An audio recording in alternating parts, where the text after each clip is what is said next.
Hi అండి అందరికీ. చిట్టి చిట్టి మినపవడియాలు ఎలా వేయాలో చూద్దాం రండి. ఎండాకాలం వస్తేనే మనం అప్పడాలు, వడియాలు, పచ్చళ్ళు అన్నీ పెట్టుకుంటాం కదా. మీరు కూడా పెట్టేశారా? ఈసారి నేను కొంచెం పెట్టడం లేట్ అయింది ఫ్రెండ్స్, అందుకని లేట్గా చూపిస్తున్నాను మీకు. ఎందుకంటే నేను కొంచెం వర్క్కి వెళ్తూ ఉంటాను, నాకు హాలిడేస్ లేక పెట్టలేకపోయాను. అందుకే ఇప్పుడు పెడుతున్నాను. పచ్చళ్ళు పెట్టామండి, ఇప్పుడేమో వడియాలు పెట్టుకుంటున్నాము. మీరు కూడా వడియాలు పెట్టారా? పెట్టినట్టయితే కామెంట్ చేయండి.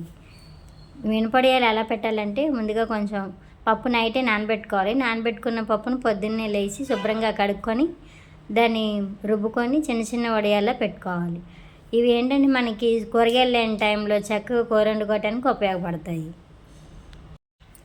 మీలో ఎవరైనా వడియాల కూర తిన్నారా? తింటే కామెంట్ చేయండి. ఇవేంటంటే మనకి వచ్చే వర్షాకాలంలో కొంచెం తొందరగా మనం బయటికి వెళ్ళి కూరగాయలు తెచ్చుకోవడానికి ఇబ్బంది అయినప్పుడు ఇవి కూర వండుకోవచ్చు కదా. మీలో ఎంతమంది మినపొడియాల కూర వండారో చెప్పండి, నాకు కామెంట్ చేయండి ఫ్రెండ్స్.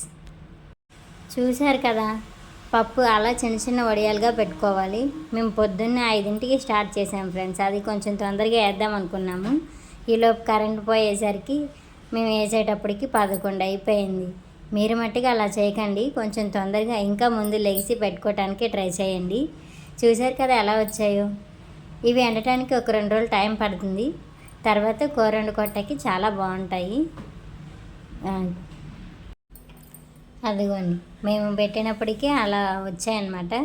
అంటే నేల మీద పెడదామంటే ఇప్పుడు మే నెల వచ్చేసింది కదా, కొంచెం గాలి అది రావడం వల్ల డస్ట్ అదంతా వడియాల మీద పడిపోతాయని మంచం మీద పెట్టేసుకున్నాము.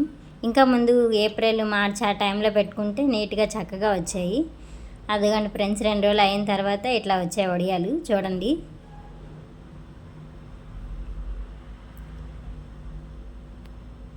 వెళ్ళే ముందు ఒక లైక్ చేసి సబ్స్క్రైబ్ చేయొచ్చు కదా ప్లీజ్.